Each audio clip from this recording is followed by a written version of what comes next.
Several small rivers snake through Baldwin County, most notably Fish River, one of many stops on Alabama's coastal connection. The mouth of the river offers a great place to take in the scenery as the river runs into Weeks Bay, which flows into Mobile Bay and then the Gulf. This small, spring-fed coastal river with relatively deep water offers many interesting and challenging fishing experiences for those who want to hit the water. This site is also home to an environmental education center and a public boat launch. Look for the interpretive signs near the boardwalk. Winding more than 28 miles, the river was named by the original French colonists as the Rivière aux Poissons, which can be translated into English as Fish River. During the Civil War, it was dubbed the Father of Crooks by U.S. troops. They gathered at the mouth of Fish River after traversing Weeks Bay from Fort Gaines on Army transports and naval gunboats. The troops then sailed up the meandering river on their way to Spanish Fort. This is just one of the many stops along the Damn the Torpedoes Battle for Mobile Civil War Trail that tells the story of the Battle of the Bay and follows troop movements throughout the region in their quest to take control of Mobile. The river lives up to its name, especially in the fall and winter, for fishermen who love to catch inshore saltwater species as well as freshwater fish. Unlike the Delta, where you may have to search for days to find the fish, the river's dimensions and design make them much easier to locate and catch. It has many deep holes, which are thermal refuges for fish as they stay a little warmer than the Gulf in the fall and winter. Weeks Bay National Estuarine Research Reserve is a small estuary about 3 square miles that receives fresh water from the Magnolia and Fish Rivers and drains a 198 square mile watershed into Mobile Bay. This sub-estuary of the bay averages just 4.8 feet deep and is fringed with marsh and swamps. This reserve land also includes upland and bottomland hardwood forests, freshwater marshes, submerged aquatic vegetation, and unique bog habitats.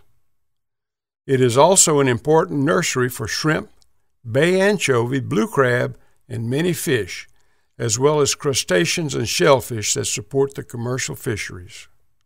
The reserve includes over 6,000 acres of coastal wetlands that provide a diverse habitat for a variety of fish, as well as many unique and rare plants.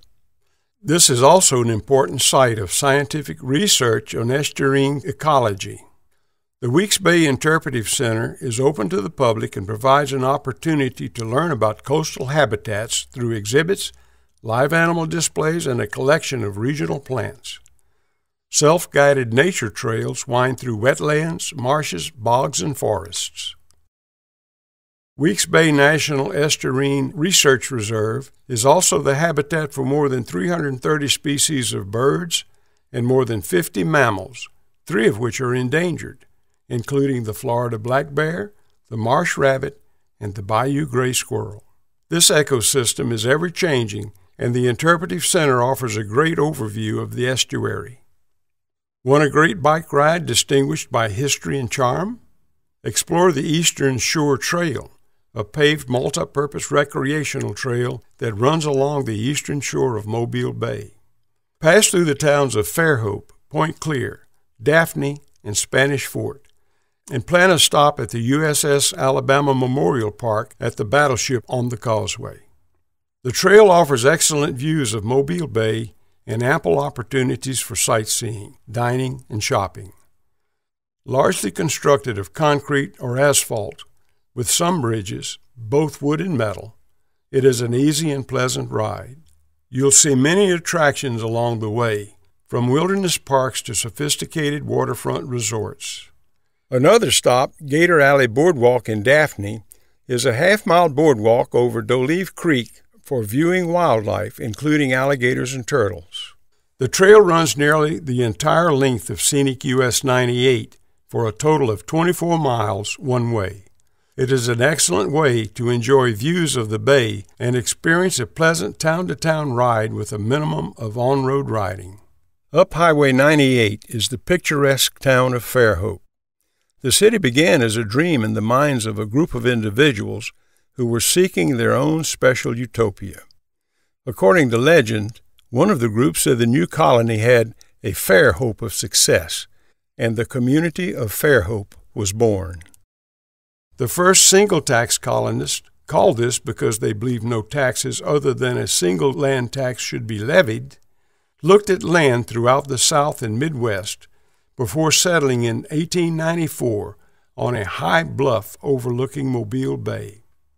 Based on a spirit of cooperative individualism, the single-tax colony attracted supporters and financial backers from around the country, drawing an eclectic group of industrious, creative, and free-thinking people.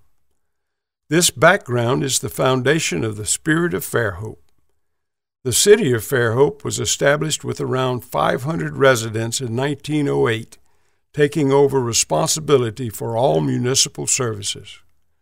In the 1930s, the city became the caretaker of Fairhope's greatest assets, the beachfront park. Fairhope has always been a resort community.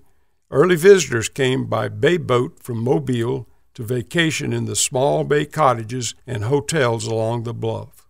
Vacationers came to Fairhope in the early days for many of the same reasons they do today: its pleasant climate, peaceful surroundings, and inspiring scenery. Over the years, artists and writers and craftsmen have found Fairhope to be an inspiring haven for their work and have helped to make the community what it is today. Fairhope draws visitors from around the world who come to enjoy its vibrant downtown filled with unique shops and galleries, gourmet restaurants, cozy cafes, and more. As a growing community of over 12,000 residents, Fairhope is also more than a vacation destination. It offers a great way of life and an ideal retirement environment. The Fairhope Museum contains displays with photos and memorabilia from years past. Exhibits include local Native American artifacts, Fairhope single-tax items, Civil War displays, and much more. The museum occupies a newly expanded building that originally served as Fairhope City Hall from 1928 to 1971 and remained the city's police station and jail until 2002. The museum features changing exhibits on the mezzanine as well as permanent displays. This stop will give anyone a better understanding about the city's founding principles and why it has flourished all these years. The shops and sights of Old Town Daphne offer a fun diversion. The community of Daphne dates as far back as 1763, when it was commonly known as the village. French and later British troops occupied the area. The establishment of the town is recorded as 1874, and Daphne was a resort area prior to the Civil War. Today, Daphne is a bustling community with many charming attributes. A visit to Old Town can include stops at many locations relevant to the town's history, some of them dating to the early 1800s. Enjoy such stops as the Frank Mancy Block, the Veterans Memorial, and Centennial Park, to name a few. Just off Scenic 98 in Daphne is the Old Methodist Church Museum. Formerly Daphne United Methodist Church, it is the second oldest church building in Baldwin County and is listed on the National Register of Historic Places. Located at 405 Dreyer Avenue, the building was constructed in 1858 to provide a place of worship for all Daphne residents. The design is Greek Revival with country adaptations, using heart pine logs, original pews, random width floorboards, and a slave gallery. Before the Civil War, many slaves attended church with their masters, but were segregated in a seating area in a rear balcony. Union soldiers slept here en route to the Battle of Spanish Fort in 1865. It is a grand old building with a rich history. The church was dedicated as a museum in 2001 to provide a center for educating the general public about the history of Daphne and surrounding communities. The adjacent cemetery predates the church, where the earliest recorded burial was in 1847. Many prominent citizens of Daphne are interred there, as well as unknown Civil War soldiers, both Union and Confederate.